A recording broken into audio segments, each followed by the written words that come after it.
Alors, j'ai assisté ce matin avec Sabine Miniconi à un café philo sur le rire. Bon, je ne reprends pas exactement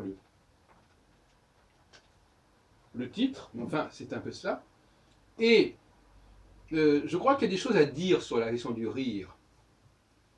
Parce que, finalement, le rire, c'est certainement un moyen pour un groupe de se renforcer, de se cimenter, mais c'est surtout un processus d'exclusion à plus d'un titre. D'abord, celui qui ne rit pas avec les autres, il montre qu'il est étranger, il ne comprend pas la langue, il ne comprend pas les thèmes qui peuvent être abordés, sur lesquels on peut rire. Donc, il est démarqué. Et puis aussi, tout simplement, parce que le rire peut se faire aux dépens de la communauté à laquelle appartient la personne en question, et qui n'a pas tellement envie de rire sur les plaisanteries qu'on fait à son sujet, en tout cas au sujet du groupe auquel il appartient. Et ça nous oblige à réfléchir. Par exemple, si on fait des plaisanteries sur les juifs, par exemple, bon, vous êtes français, vous êtes juif, est-ce que vous allez rire avec les autres sur ce sujet? Si vous ne riez pas, vous vous démarquez. Vous montrez que vous ne faites pas partie du groupe. Si vous riez, vous vous démarquez du groupe d'appartenance juive qui est le vôtre. Donc c'est un véritable dilemme. Et dans une société panachée, bigarrée, où les gens essaient à la fois d'appartenir à une seule et même catégorie, mais en même temps, il y a un retour du refoulé qui fait que, en réalité, il y a toutes sortes d'affirmations par le biais de l'humour, par le biais du rire, qu'on n'entre pas trop dans ce jeu-là, eh bien, il va y avoir des tensions qui vont être peut-être nécessaires. Il vaut mieux en rire qu'en pleurer, comme on dit.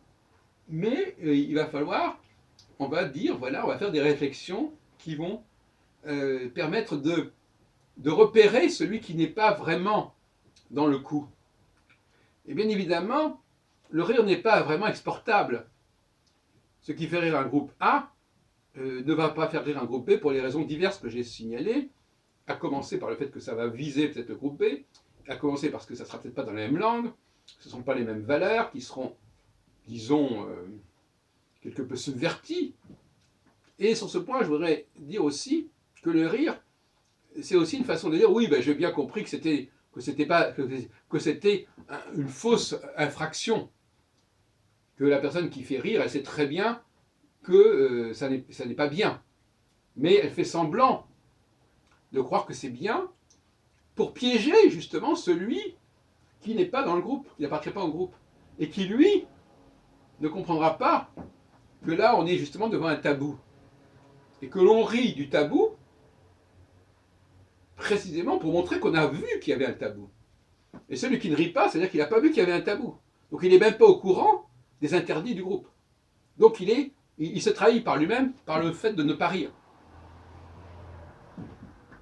Donc voyez-vous, il y a une fonction du rire, une fonction sociale du rire qui me paraît essentielle, et qui permet, qui a une valeur xénophobique, si on peut dire, qui permet de repérer, de détecter, de faire se trahir l'étranger, celui qui ne fait pas partie du groupe en question, qui n'en comprend pas les rites, qui n'en comprend pas la langue, qui n'en comprend pas les subtilités, et qui par conséquent, qui n'arrive pas, puisque le rire a une valeur corrective, qui n'arrive pas à comprendre que là, on est justement en train d'enfreindre, d'outrepasser les règles, mais qu'on le fait exprès pour détecter ceux qui n'en seraient pas conscients.